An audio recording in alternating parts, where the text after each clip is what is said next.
Hello and welcome back to City Beautiful SC in Orlando City podcast. I'm your host, Logan Stump, and today is February 5th, 2023. I'm about to say 22. We are in a new Orlando City. Preseason has just gotten underway, so I thought I'd jump on here and talk a little bit about preseason, some of the things coming up.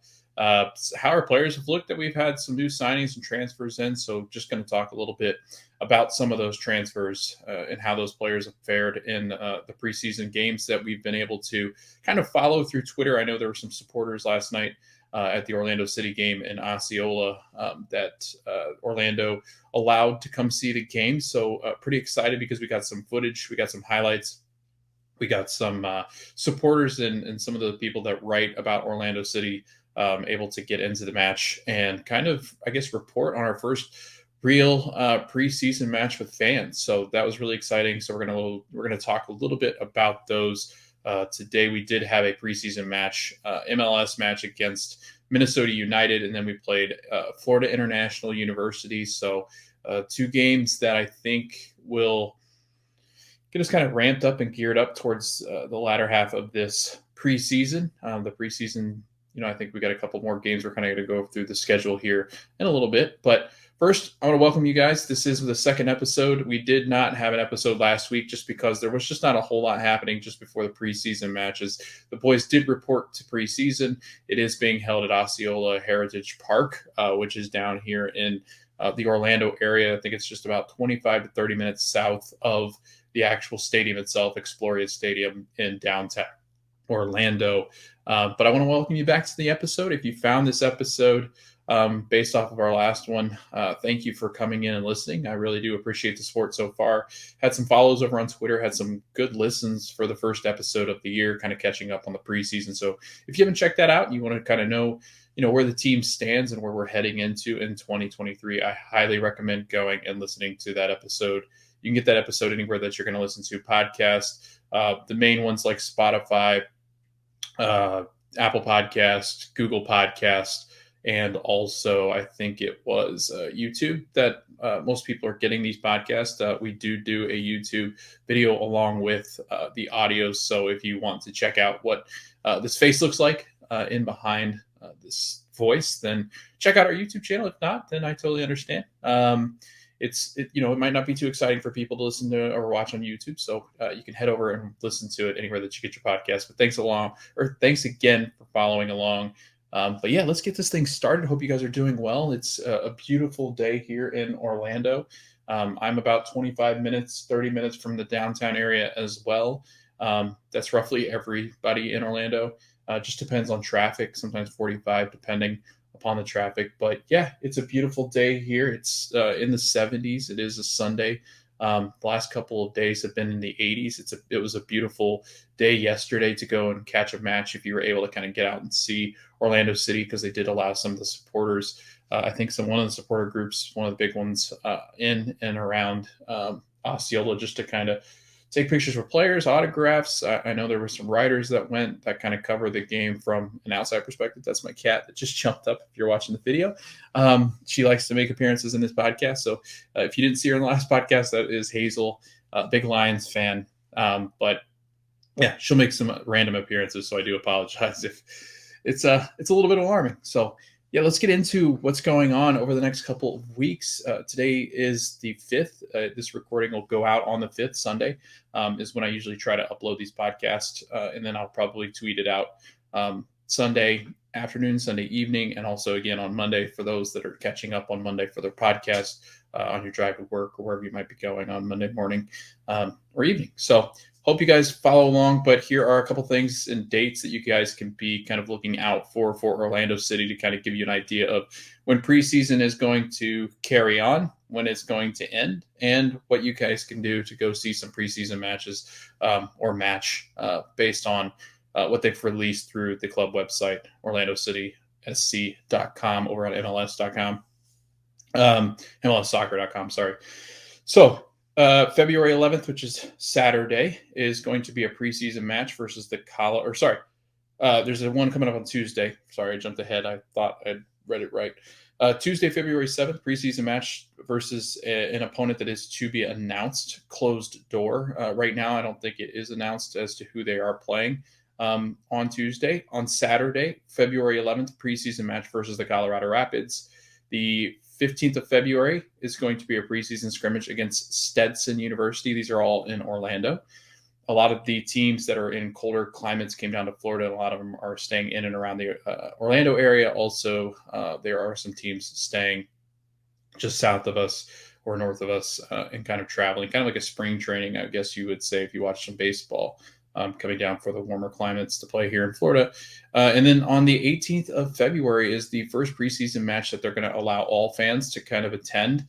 You can buy tickets over on OrlandoCitySC.com, or you can go to MLSsoccer.com, head over to the the Orlando City page, and you guys can actually purchase tickets. I think it's $10 admissions, and we'll kind of go through what that is going to entail coming up here in just a second. But yeah, you can buy tickets. You can head in and watch an Orlando City team that is very exciting. There's been some really good play as of early here in the early stages of the season.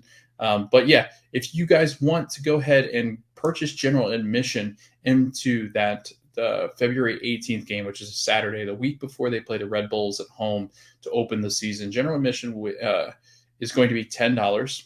The event will be anybody that comes in, first come, first serve. And then they also have the season ticket members also receiving complimentary tickets that will grant them access into the jersey launch ahead of the match. So general admission and season ticket will be able to see the jersey, the new home kit that's coming out, the purple. I know there's been a lot of tweets going around because Facundo Torres was actually on the Apple TV Plus new stuff that they launched, all the content, and you can actually see a good portion of the kit. It looks fantastic. It looks like it's kind of like got static in and amongst the jersey. So I think it's going to be a brilliant jersey. I think it's going to be somewhat basic, but I think a beautiful basic. So I don't think they did anything crazy with this current purple that they're going to be wearing, but I think it's going to be a nice nod to Orlando City and just that purple that we just have grown to love here in the city. But yeah, the general public can claim complimentary tickets to both events by submitting their RSVP via the link on the website through February 11th. So if you go to the link on the website and you click on it, it will allow you to submit complimentary general ticket request, and you can get that through February 11th. Beginning on February 12th, general admission tickets will then be available for $10 with proceeds going to the Orlando City Foundation. So if you get tickets before the 11th, then you are going to get complimentary tickets into the ticket or the jersey launch and the preseason match against the New England Revolution. And then if you don't, you can donate the $10 by purchasing a ticket. It goes to the Orlando City Foundation. The match will serve as the conclusion of the club's annual kickoff to soccer events, including the Orlando Regional Spelling Bee on February 4th and the 8th annual Purple Pride 5K on the 11th of February, both housed at the Exploria Stadium. So a cool little moment for the kids that are going through and doing the spelling bee, but also the Purple Pride 5K is also going to end and begin there at the stadium as well. So if you guys are interested in that launch event, definitely check out the Orlando City website. It's going to be a lot of fun. I think it's going to have some opportunities to see some people, some players, and then just, in and amongst the fans and getting ready to kick this season off, just because I think it will be a very exciting time here in Orlando. So definitely check it out. The jersey launch again will happen that day. And then you will also get to see the New England Revolution. It kicks off that week-long celebration to head into the season, which starts on February 25th against the New York Red Bulls. I'll be at the game. My wife actually bought us a little package that does 2 games. You get to select the second. So we actually selected the Philadelphia Union game in June. So I'm excited about heading out to Exploria Stadium. I'm sure the weather will be beautiful, as it usually is around this time of year as we ramp up and get into the later part of February, early March. So I'm excited, really thrilled to see this new team. Big roster turnover. So I'm really excited to kind of see some of the young players and some of the players that are coming in that are new. And we're going to talk a little bit about those players just because there have been some things happening in the matches that include some of these new additions, which is really exciting. But just to kind of talk again, Martin Ojeda is a designated player. We got a 24-year-old midfielder from Godoy Cruz, and it is in Argentina's Premier Division, which is the top tier division. Martin Ojeda has been phenomenal. He actually grabbed 2 goals last night as part of a brace in a 3-1 defeat over Florida International. But again, Martin, a very young, talented player, exceptional skills, a really exciting and up-and-coming player that a lot of the European clubs kind of have their eye on. They've kind of tabbed him as somebody that could be of interest to them later on in the next part of his career. Could be as far as, a couple years, could be next year. Just depends on, I think, on how Martin Ojeda comes in and really adjusts to this league in MLS. We've seen where the adjustment period does take some time, a couple months, 6, 7. It just depends on the player. Sometimes a whole year. That sophomore kind of burst that a player might have is oftentimes due to the fact that they've been coming in and trying to get used to this league and adjusted to how this league plays, because it is a different kind of style. It's that CONCACAF style. It's a little bit more physical than some of these other leagues. And I think it's got kind of this bully ball mentality in a little bit, in ways where the defenses are a little bit more gritty, grindy, and kind of that CONCACAF toughness that you really have to play with, because we have a lot of the CONCACAF region players. We've got a lot of the South American players that come up that are used to kind of playing in the trenches against some of those teams that are so talented in the South continent. So it is interesting to kind of see just how Martin Ojeda is going to adjust, and he's adjusted perfectly. I know they're playing a college level opponent yesterday, but all of the highlights that you see. So there's one goal that is a pretty average goal, one that he should score, one that he should put away. But then the next one that he puts in kind of goes around the keeper on the back or the outside of his foot, puts the ball around the keeper, and then from a very, very tight angle is able to score. Which I thought he'd run out of room going towards the end line. Kind of puts one in through his left foot. Defender can't get to it, and it goes into the side of the net, into the net, and scores his brace, which was phenomenal. It was a great goal. But again, the talent and the skill that he's displayed in these matches that he's played in to kind of start the season has been really impressive. And he's kind of somebody I wanted to highlight on the top of the show, because he is finally that player that Orlando City's been looking for, to be creative in that final third, right? We did have a problem with that last year. And, I think it somewhat to do with the personnel, somewhat to do with not having the consistent 9 that we needed, because Erkan Kara is, learning this league. Ercan is, I think, going to adjust well this season. I think you're looking over at least 10 to 15 goals. And if he has a really good season, he could be higher, just because I think he does have the skill and the ability. He's a very physical striker. And I think he's going to play pretty well. But we'll kind of get more into talking about him as the preseason kind of progresses. He gets more involved. He did have a game under his belt, and he did play pretty well. He scored. So, getting chances for our number 9, like Ercan Kara, is really important to this team, and this, the creative ability of Martin Ojeda, of guys like Facundo Torres, getting guys on the end of the ball in the box to be able to put goals away. And I think that's something that this team struggled with last season. And then, you add on the pressure of the defense that was oftentimes hurt. We didn't have that central back pairing that we normally had that was so consistent in Antonio Carlos and Robin Janssen. That they weren't consistently healthy, and that's a tough thing for that team, just because they've got a really good team in and around, but if we didn't have a healthy center back pairing, then and that's the same way in this league. If you do not have a good center back pairing, the defense is going to lack in this league big time, because that's where a lot of them are exposed, is just this attacking mentality of MLS. It's a fast-paced game over here. The league really does allow for a lot of goals to be scored if you have good goal scoring players, or good shot creation, or good chances kind of created by the outside midfield players, some of the backs that play. So it'll be interesting to kind of see this Orlando City team because I think it's a little bit of a step in the right direction more so than last year, just because I think the attack, if gelled properly, is going to be a phenomenal attack. I think you've got three of the top players in this league. If you get them all firing on all cylinders and gelled well this year with Facundo Torres, Ercan Kara, and Martin Ojeda, the three DPs that this team boasts. I think if you get them involved and they're playing extremely well and they're doing what they need to do, this team should fight for the top of the East. I think that they do have that ability, along with the healthy defense that we talked about, because they do have one of the best shot stoppers in the league in Pedro Gallese. So I'm excited. Martin Ojeda, the flair that he had in the game yesterday was just fantastic. If you haven't seen the highlights, I highly recommend going over to Orlando City. They just did post the highlights for this year's preseason game against FIU. So head over, check it out, because you will get to see Martin Ojeda. The second goal, again, like I said, is definitely worth a watch if you haven't seen it yet, just because of the tight angle in which he scores, the ability to kind of get in and around the keeper using some nice skill to feet to get around the defenders and score.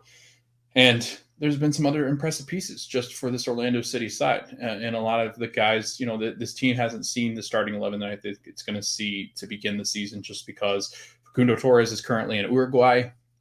He went back to get his visa all squared away, so he is no longer with the team for the preseason. They said midway through the preseason, midway through the month, that he should be back.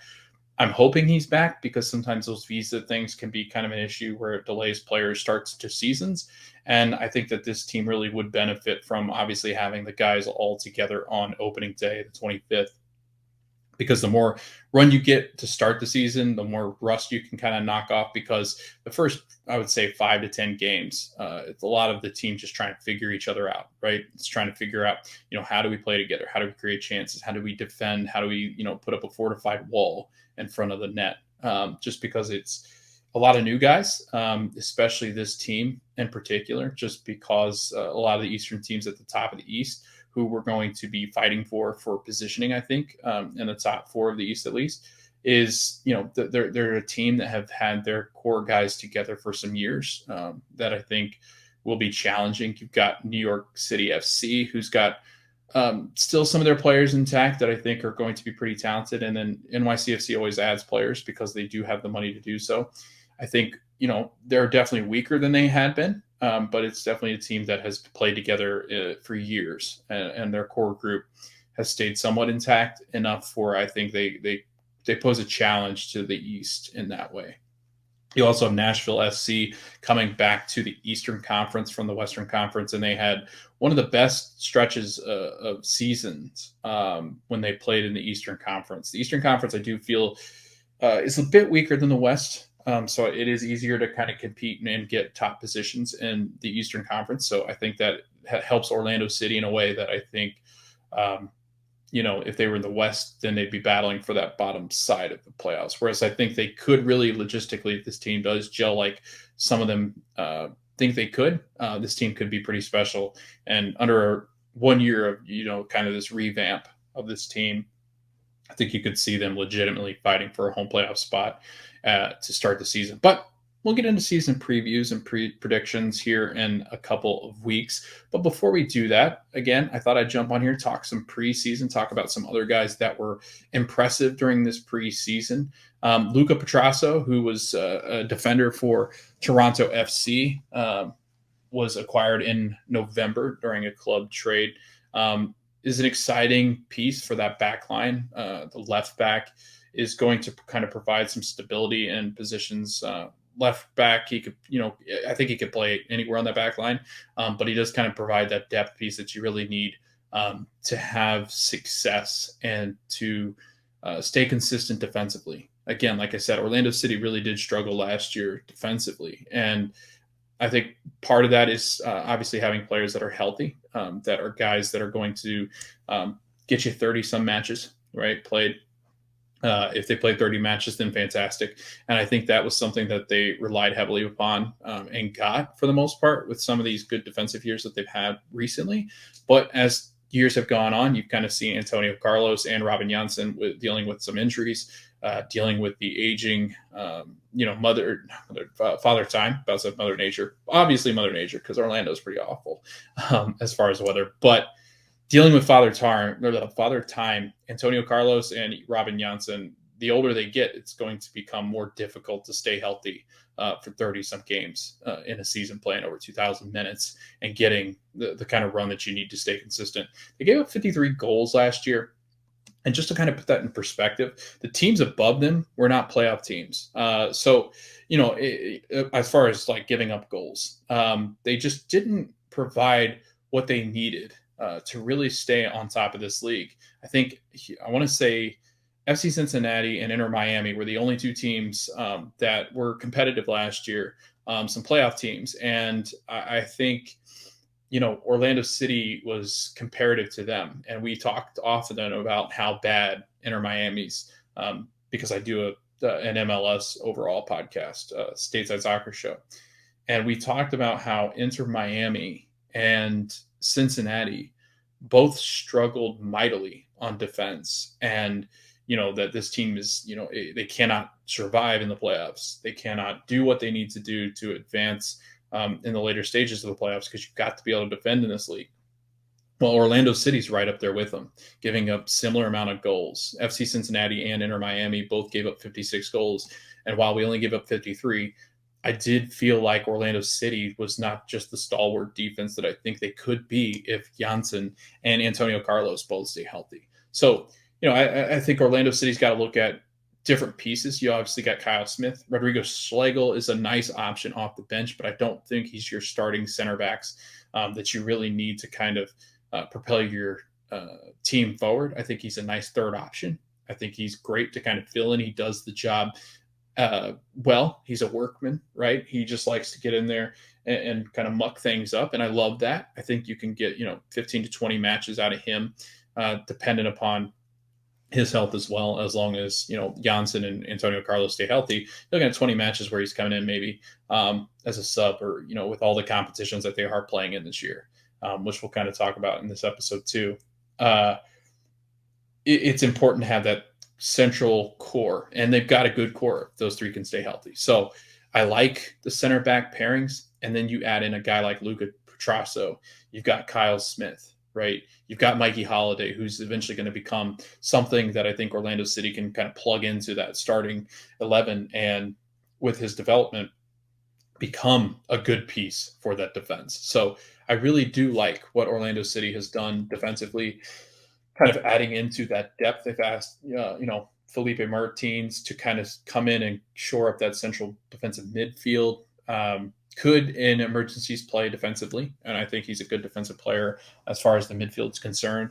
You lose some, I think, with having to drop Pereira back a little bit further, and losing Junior Urso is kind of tough, because I think Junior is a little bit more defensive minded than Mauricio. But I think, comparatively speaking, I think they're pretty similar. Mauricio is obviously going to create more of kind of that central attacking midfielder, who's going to, as time has gone on, drop a little bit further back into the midfield to give guys like that a chance. So I think that's going to be important, kind of looking at the central midfield and kind of how they play defensively, because you've got new pieces in that I think are interesting. But I think you also have to consider the fact that, they don't have guys like Pereira anymore. They don't have guys like Urso. So I think that you're looking at a team that is going to kind of try to find the heartbeat of that central, like that spine that goes down the middle of the field. And honestly, the spine's the most important part for this season. If you can get the center backs playing well and healthy, if you can get guys involved like Pereira, for instance, Cesar Araujo, involved, Ivan Angulo. I think that, you've got a good team defensively. I think you've got a team that is formidable in that central midfield. Cartagena, I think, as well, kind of clogging up the midfield, the winger spots. It really depends, I think, on how Oscar's going to play this out. I think from what I had read in the Minnesota game, it looked like they were playing at 3 in the back, which is interesting. I think that's an interesting go at kind of what this lineup is going to look like. I would think it would be 4 in the back, just based off of what we had seen last year in the team that Oscar oftentimes put out last year. I think this Orlando City side has the ability and the quality to kind of play through their, the attacking wingers, the attacking backs that they're going to have, kind of like a wing back situation, possibly, if they decide to go 3 in the back and then maybe 2 wing backs. I don't know. Like, I think they've got a lot of options here on what Oscar could do to kind of keep possession and be that possession-based team that you want to be, attack from the outside and then come in. Which I think Facundo is really good at. I think Martin Ojeda is fantastic at. Last night, you had some of those instances where he is on the sideline running in through the midfield and kind of using that middle of the field space to kind of use the attack and kind of hold up play there. And I think, too, Ercan Kara is fantastic. I think that's one of his strengths is getting into the midfield and kind of clogging it up, but also making it to where he is a viable option in the attack, getting that ball further up the field and up towards kind of that midfield, mid-third area, and then kind of distributing the ball to one of the attacking wingers that are quick, like Martin Ojeda or Facundo Torres. So I think there's a lot of exciting options up front. I think Oscar's kind of playing around with who's going to go where, and you can kind of see that with the lineups that he's selected. It also doesn't help that Facundo's been out and kind of, drops into like this new position where he's kind of that star player in that attack, right? Because I think you had other options. He was coming into the league last year as a new piece, and I think that's something that they'll definitely be looking forward to this season to kind of get started. But and then on the second match, they got Jack Len in for Ercan Kara. They had rookie Shaq Mohammed starting in place for Facundo Torres. Wilder Cartagena, sorry, I always mix that darn name up. Rodrigo Schlegel and Abdi Salim started in front of Pedro Gallese, which again is kind of that front three. Then you had that Ivan Angulo and Luca Petrasso as those wing backs, while Cesar Araujo also started in the defensive midfield with Mauricio Pereira, Mohamed, and Ojeda up into the attacking numbers in behind Jack Len. So I think they're just playing with different options. It's funny because my co-host who I do the podcast Stateside Soccer Show with, that's presenting my Orlando City, it's going to be found on the feed. We talked about the fact that the Union are kind of in that same way. He's a Union fan. So we talked about how the Union are kind of playing around with this idea of 3 in the back, 2 wing backs, because you allow yourself to get creative defensively. You've got 3 really solid players in that back line. And I could totally see, Orlando City doing something like that, employing something along the lines that have, guys like having Rodrigo Schlegel or a Cartagena or, Ryan Smith, in that back line along with Antonio Carlos Janssen. If you mix Schlegel in there together in front of Pedro with some wing backs such as Ivan and Luca, I think you've got some really, really good, interesting options there. And I hope Orlando City is good with kind of experimenting. That's what preseason is all about. It's something that I wish I could see, right? Because that's something that MLS I think has missed out on, is the fact that these preseason matches give us a glimpse into what the manager's thinking, right? It gives us a little bit more understanding of the development of young players, how this season is going to kind of come together. What is Oscar Pareja on, February 4th thinking? What is this team going to look like? How is this team going to go forward? How are we going to compete? And how are we going to kind of gel? Where do these players belong? What are the positions could these guys kind of form into? I think that's something that MLS is missing. So not being able to see these 2 matches has been brutal, just because we haven't been able to see how good this team looks or how they're gelling or what might happen. So I think that's something that we're definitely looking forward to. Hopefully Apple TV Plus can kind of do that. But I think next episode we'll talk a little bit more about Apple TV Plus. But if you don't have it, you can subscribe now. It is fully launched. It is beautiful. They've got drones footage of the stadiums. They've got team profiles, club profiles. They talk about the wall. They talk about the traditions of Orlando City. They talk about Kaká. They talk about Adrian Heath and his development of the team to kind of get this expansion team up off the ground. It really is beautiful product. Orlando City is well represented as all the other MLS teams, and I think it's only going to get better. So I am really excited about the direction of Apple TV Plus and what it can provide. But off that, I hope that they allow us to see these preseason games just because it gives us a better insight on how our team's doing and what we can be excited for. So come on, Apple, let's do it. All right, we're going to talk a little bit about another player that has joined us since we last talked, and I think a player that's really been impressive over these first couple of matches in the way that he's played. He scores in his first match as an Orlando City player, and again, we're talking about Dagur Thórhallsson. That is a difficult name to say. You'll hear us say Dagur, I'm sure all sorts of things, but Dagur has been phenomenal. He scores in his first match. If you haven't seen the goal, it's against Minnesota United. Scores from outside the box. It's a beauty. Kind of tucks it away up in the top left-hand corner of the net and got Orlando City a 2-0 win over the Loons. And the midfielder was fantastic. I think that people were worried and concerned about maybe his strength and, the physicality of the league. Can he adjust? There's a couple of highlights actually in the second game where Dagur, I'm going to call him all sorts of things because I can't get it done. Dagur, there's a couple of highlights where you can see him getting brushed off the ball by defenders. And it's not easy for them to brush him off. So, I think he's aware of the physicality. He has played for the Norwegian first team, the senior team, before. He's made a couple of caps now not Norwegian, Icelandic. November 6th, he actually got a game against Saudi Arabia.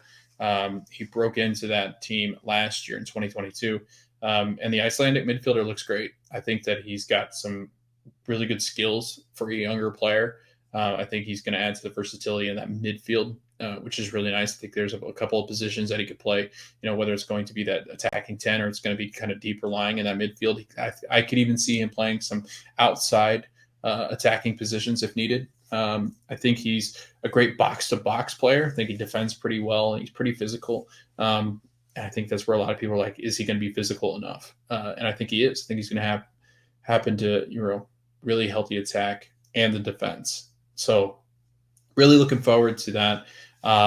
And honestly, I think Thórhallsson is somebody that is probably on the French, kind of like that Vandervader, where he gets 30 minutes a match, 45 minutes sometimes, depending on health. He's going to play in a lot of these competitions just because there's a lot of them this year.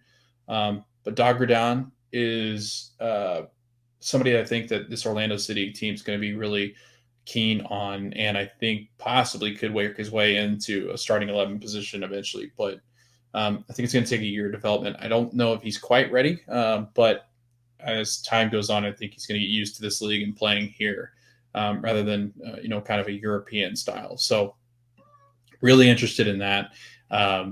And he's actually the thumbnail of this year podcast, for this episode. So, if you haven't seen his goal, it's a phenomenal goal, precision, beautiful, tucks it away in the back left-hand corner of the net. And it's just a great start to his Orlando City career. Again, Martin Ojeda, fantastic in his game on Saturday, which really kind of shows the talent that he has. But then also another really exciting, my cat's attacking me, a really exciting piece, the 2023 first-round pick, Duncan McGuire. And if you don't remember, Duncan McGuire is the center forward that they got that played at Creighton, and he set a single season record with 23 goals at Creighton and led last year's Division I soccer NCAA in goals with 23 as well.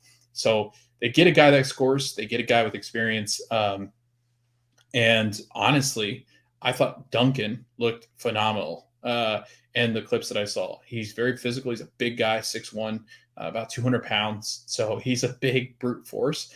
He's strong. You can tell he's built pretty well, pretty athletic, pretty swift on his feet. And his finishing is clinical. Like if you go and watch some of the highlights back in Creighton, you really do see his ability to kind of find space and kind of bully guys. He reminds me a little bit of Daryl DK in the fact that he's just so brutally strong and physical that he's going to adjust to this league. So I think with Mohammed and Duncan McGuire, I think Orlando City legitimately got 2 draft picks that could play in this league. So I think that's thrilling. That is something that we've been waiting for a long time, to get young players in here that are going to stick with this club. And like Daryl, played extremely well and got his deserved moved to West Bromwich Albion, and also played over there on loan. So I think with Duncan, I think that it's going to be a little bit more of progression and growth,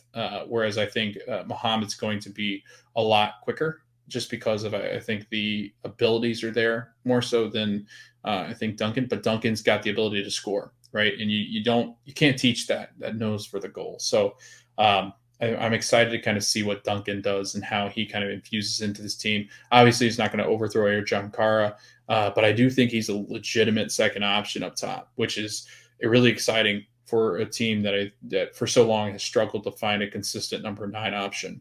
And last year started to kind of find one, but again, I think the jury's kind of still out on Ercan Kara if he can be that number 9 that's going to be the difference maker in this league. So really looking forward to those 2 players playing as well. But yeah, I'm trying to see if there's anything else.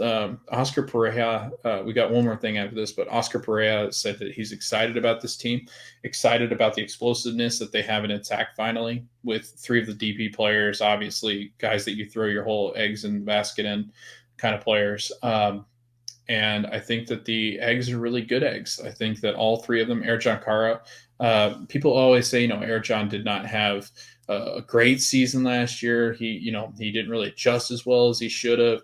He didn't play, up to the potential that I think some of the people that thought that he would. But the guy ended up getting 11 goals last year. So if that's not playing up the level, just imagine that level. It's 15, 20 goals. I mean, this is going to be a special team, I think, with Facundo Torres adding 9 goals, a bunch of assists last year. And then you throw in an option like Martin Ojeda. I think that they've got one of the scariest attacks. They've definitely, and this has been unanimous across the MLS board, everybody's agreed on this fact that they've had the number 1 off season amongst any team. I think they had to because of how much they lost. But I think in that you see the Wilfs willing to spend money. You see them willing to scout and keep, that idea that Musi is kind of incorporated into this team where they're scouting great players from these South American leagues, and it's proven to be fantastic. I think it's a great place to land if you're from South America because Orlando and Florida are heavily influenced by the Latin culture, and it makes you feel at home. It makes you feel comfortable. The weather's beautiful. The city's beautiful. There's a lot to do. Keeps young guys entertained, but also is not a distraction. So I think that the ability to kind of flourish and grow is tremendous. We didn't really talk about this, but Facundo Torres was linked to Arsenal before the transfer deadline kind of came and gone. It was like a week before that the links were kind of loud, but as the time went on, it was pretty quiet because Arsenal they were doing some other biddings. Jorginho was one, but I know that they have their eyes on Facundo Torres, and with the link that the MLS has with Arsenal, I think that you're liable to see that actually comes to fruition next year. I do think Facundo doesn't make it through next year. Doesn't make it to next year. I think over the next winter window, I think you see Facundo Torres on the move because I do think he's that special kind of player. I think he's here all season though. Martin Ojeda, he'll be here all year, I believe. Ercan Kara as well. So you're not really concerned about a lot of European moves with some of these guys. So that's exciting as they approach those summer months where they've got a lot of the young core still together. But as much turnover as they had, I was kind of concerned about Orlando City. Once they started making these signings, though, and along with some of the players that played extremely well last year, I think that you're looking at a team that, if gelling together happens and they do play extremely well together and they're a cohesive unit and the attack, which I think is something, and the defenders stay healthy, this is easily a top 4 team. If not, if we struggle defensively still, if we have inconsistencies with the attack and not able to score goals, Ercan Kara is not what we thought, then I could see this team fighting for a playoff spot. So those are kind of the expectations. I'll give you my direct predictions because we'll kind of do like a preview-ish prediction show on this show in particular. But you can also listen to Stateside Soccer Show and get the whole rundown of what we believe. But I can kind of tell you where I think that this team will land. Right now, I'm kind of giving you that window of that, like, top 4 is where we should expect to be. But I could see realistically where we're fighting for a playoff spot as well. And we'll kind of get into that more as the preseason kind of goes on. But one last thing. I don't think I mentioned this last time, but Orlando City did get drawn against the Houston Dynamo and Santos Laguna in the League's Cup. Top 2 teams get out of this group. We should get out of this group. I'm not sure we can beat Santos Laguna in the League's Cup, but Houston is definitely a team that's regressed, and they were awful last year. So I do believe that Houston should be a wooden spoon contender this year. And I think Orlando City should finish second because it will be very difficult to play against a Santos Laguna team. That is one of the top Liga MX teams in the league. So I think Orlando City's got a good chance in Leagues Cup, but as Leagues Cup approaches, we'll talk a little bit more about that. We also have Champions League because we did win the U.S. Open Cup. We do play. Why am I blanking? Oh no. It's not Pumas. It's Tigres.